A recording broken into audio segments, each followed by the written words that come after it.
Hello guys, welcome to this channel. Last video में हमने discuss करा था सीएसएस की पोजीशन प्रॉपर्टी क्या होती है। सीएसएस की पोजीशन प्रॉपर्टी का यूज़ करके कैसे हम लेआउट डिज़ाइन कर सकते हैं। अब हम डिस्कस करेंगे जी इंडेक्स और ओवरफ्लो प्रॉपर्टी। जी इंडेक्स और ओवरफ्लो प्रॉपर्टी भी बहुत इंपॉर्टेंट प्रॉपर्टी होती है। जब आप लेआउट डिज़ाइनिंग कर रहे होते हैं तो वो प्रॉपर्टीज़ भी यूज़ होती है आपकी। यहाँ पर देखिए, जब हम पोजीशंस पढ़ी थी तो हमने एक कंटेनर बनाया था और इसके अंदर हमने 5 डिव बनाए थे जिनकी क्लास हमने बॉक्स रखी थी। और एक बार मैं इसे लाइव सर्वर प्रीव्यू का यूज़ करके इसे यहाँ पे ओपन कर रही हूँ। अभी एक काम करते हैं, जो हमारा एब्सोल्यूट है हमने इसे कमेंट किया था, इसे अनकमेंट करते हैं और इसको थोड़ा सा बड़ा करती हूँ मैं स्क्रीन को हमारी। और ये देखिए स्क्रीन हमारी बड़ी हो जाएगी। और एक काम करती हूँ, इसका टॉप और राइट हटा देती हूँ, इसे करती हूँ कमेंट। अब देखिए, जब हमने हमारे इस बॉक्स को, ये जो हमारा बॉक्स था, इस यहाँ पे जो एब्सोल्यूट था और एक फिक्स था और स्टिकी था। फिक्स तो हमारा ये हो गया, ये दोनों ओवरलैप करते हैं।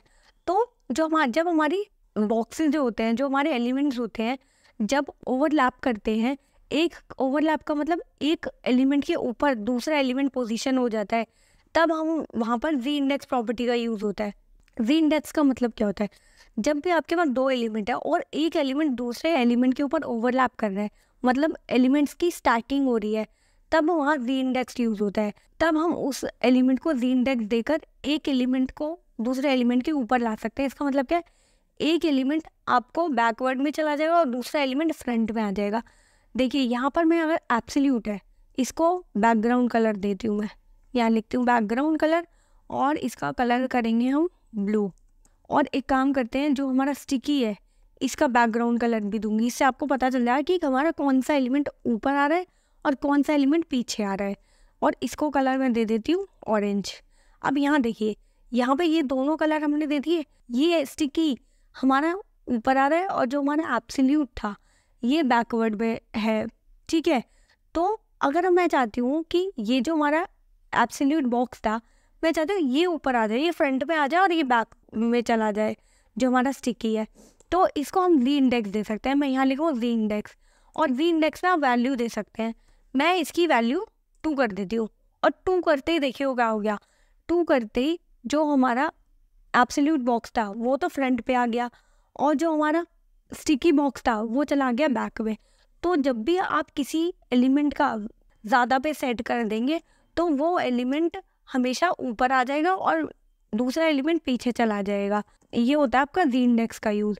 सिर्फ ये ध्यान रखिए कि जितना ज़्यादा जी इंडेक्स होगा वो एलिमेंट उतना ज़्यादा ऊपर हो जाएगा। मतलब ओवरलैप जब भी होंगे एलिमेंट्स, आपको जिस भी एलिमेंट को ऊपर दिखाना है आप उसका जी इंडेक्स बढ़ा देंगे।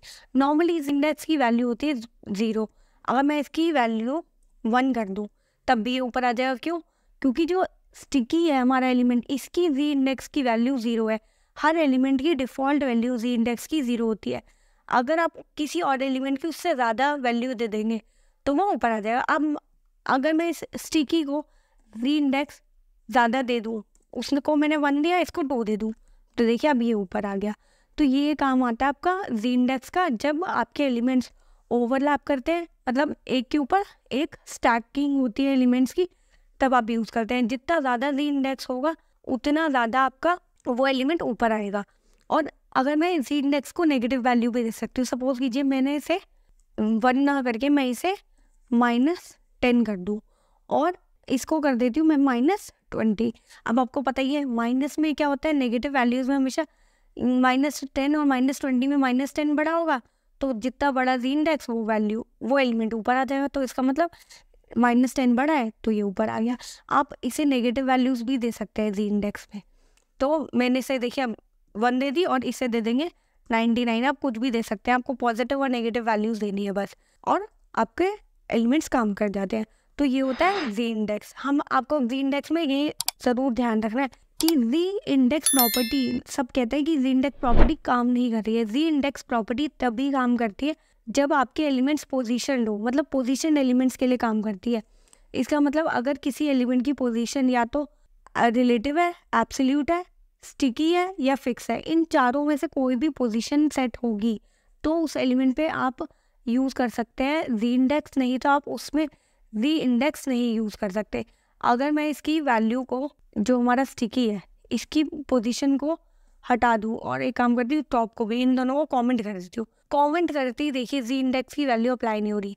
इसको मैंने एक हायर वैल्यू दे रखी है, लेकिन वो तब भी वर्क नहीं कर रहा क्योंकि इसकी पोजीशन अब स्टिकी नहीं है, और बाय डिफ़ॉल्ट पोजीशन स्टिकी नहीं है तो स्टैटिक होती है बाय डिफ़ॉल्ट पोजीशन की वैल्यू।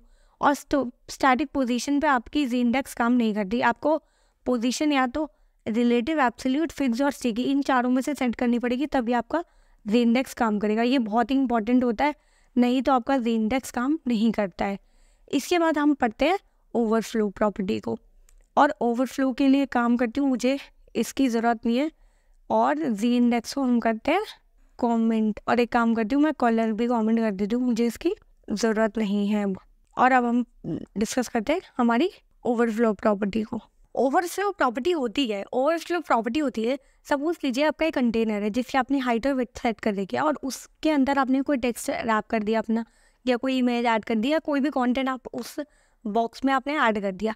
अब वो कंटेंट अगर उस विड्थ और हाइट से ज़्यादा है तो ऑब्वियसली वो कंटेंट ओवरफ्लो कर जाएगा। अब उस ओवरफ्लो को आप मैनेज कैसे करते हैं, वो करते हैं आप ओवरफ्लो प्रॉपर्टी का यूज़ करके। यहाँ आते हैं HTML में, और मैं काम करती हूँ, ये है जो हमारा बॉक्स है स्टिकी, इसके अंदर हम थोड़ा सा ज़्यादा टेक्स्ट डाल देते हैं, और मैं यहाँ पे करती हूँ डमी टेक्स्ट ऐड करते हैं, लॉरेन 100 वर्ड्स ऐड कर देते हैं, और यहाँ देखिए 100 वर्ड्स हमारे आ गए। और इस फाइल को करते हैं वर्ड ड्रॉप, और यहाँ आते हैं, अब इसे स्टाइल करेंगे। अब देखिए यहाँ पर जैसे ही मैंने टेक्स्ट ऐड करा, यहाँ पर मेरा सारा का सारा टेक्स्ट इस बॉक्स के बाहर आ गया। ये बॉक्स जो होता है, इसका बॉर्डर तो इतना सही है, इसने इतनी सी विड्थ ले रखी है, हमने हमारे सारे बॉक्सेस के आपको पता है विड्थ और हाइट यहाँ सेट कर रखी है, ये देखिए। तो इसकी विड्थ और हाइट से ज़्यादा टेक्स्ट था, इसीलिए वो ओवरफ्लो हो गया। अब इस ओवरफ्लो को कैसे हैंडल कर सकते हैं, अब मैं यहाँ लिखूँगी ओवरफ्लो, और इस प्रॉपर्टी को यूज़ करूँगी। अगर सपोज कीजिए आपने यहाँ लिखा हिडन, अगर इस ओवरफ्लो की वैल्यू आपने हिडन सेट करी, तो जितना भी सारा टेक्स्ट था जो ओवरफ्लो हो रहा था वो हाइड हो जाएगा, वो दिखेगा ही नहीं। तो ये होता है हिडन का यूज़। अगर आप करते हैं ओवरफ्लो और आप कर देते हैं स्क्रॉल करने से क्या होता है, देखिए यहाँ पे आप क्या आ गया, स्क्रॉल बार। ये देखिए आपका जितना भी टेक्स्ट होता है वो स्क्रॉल बार में कन्वर्ट हो जाता है आपका। आप स्क्रॉल करेंगे तभी आपको वो टेक्स्ट दिखेगा। तो आप यहाँ पे स्क्रॉल बार भी सेट कर सकते हैं, और यहाँ पे आप विजिबल अगर सेट करेंगे इसकी वैल्यू को, तो देखिए ये टेक्स्ट विजिबल ही होता रहेगा। ओवरफ्लो की डिफ़ॉल्ट वैल्यू विजिबल ही होती है, हम इसे हिडन या स्क्रॉल पे सेट कर सकते हैं। और एक वैल्यू और होती है, वो होती है ऑटो। ऑटो का मतलब क्या होता है, ऑटो का मतलब होता है अगर उसके पास विड्थ और हाइट नहीं है, इतना स्पेस नहीं है, तो वो वहाँ स्क्रॉल बार ऐड कर देगा। लेकिन अगर उसकी विड्थ और हाइट है बॉक्स की जिसके अंदर आपका सारा टेक्स्ट है, तो वहाँ स्क्रॉल बार नहीं आएगा। जैसे मैं अगर इसकी विड्थ बढ़ा दूँ, और एक काम करते हैं इसकी हाइट बढ़ा के देखते हैं, और यहाँ पे देखिए, और ये आ गया हमारा बॉक्स। ये देखिए इसकी हाइट इंक्रीज करती, ये देखिए ये पूरा का पूरा स्क्रॉल बार यहाँ से हट गया। अगर इसके पास ऑटो लगाने के बाद, ऑटो का मतलब यही है कि अगर इसके पास स्पेस नहीं होगा तो ये स्क्रॉल बार ऐड कर देगा, जैसे यहाँ पर ऐड कर दिया। और अगर इसके पास विड्थ और हाइट होगी तो ये कंटेंट को स्क्रॉल नहीं करेगा, उसको पूरा का पूरा शो कर देगा। ये होता है ऑटो का यूज़। ओवरफ्लो प्रॉपर्टी को आप एक्स और वाई दोनों में भी अलग अलग भी सेट कर सकते हैं। यहाँ पर इन दोनों को करते हैं कमेंट। और अगर मैं यहाँ पर देखिए अभी हमारा टेक्स्ट ऐसे है, अगर मैं सेट करूँ ओवरफ्लो एक्स में मैं चाहती हूँ कि मेरा टेक्स्ट हिडन हो जाए, एक्स में स्क्रॉल बार ना आए और वाई में स्क्रॉल बार आए, तो मैं चाहती हूँ वाई में सेट करूँगी, और वाई में मैं कर दूँगी स्क्रॉल। और देखिए बाय डिफ़ॉल्ट ऐसे ही आ रहा था, वाई में स्क्रॉल बार आ रहा है और एक्स में मेरा टेक्स्ट हाइड हो चुका है। मैं इसका ऑपोजिट भी कर सकती हूँ, मैं यहाँ पर स्क्रॉल बार सेट कर दूँ तो यहाँ स्क्रॉल बार आ सकता है, और यहाँ पर इसको सेट कर दूँ हिडन, तो मेरा टेक्स्ट देखिए यहाँ से हट गया, और अब यहाँ वाई में स्क्रॉल बार आ जाता है आपका एक्स में। तो अब ये ऐसे भी कर सकते हैं, ये देखिए यहाँ पे आपका स्क्रॉल बार आ जाता है।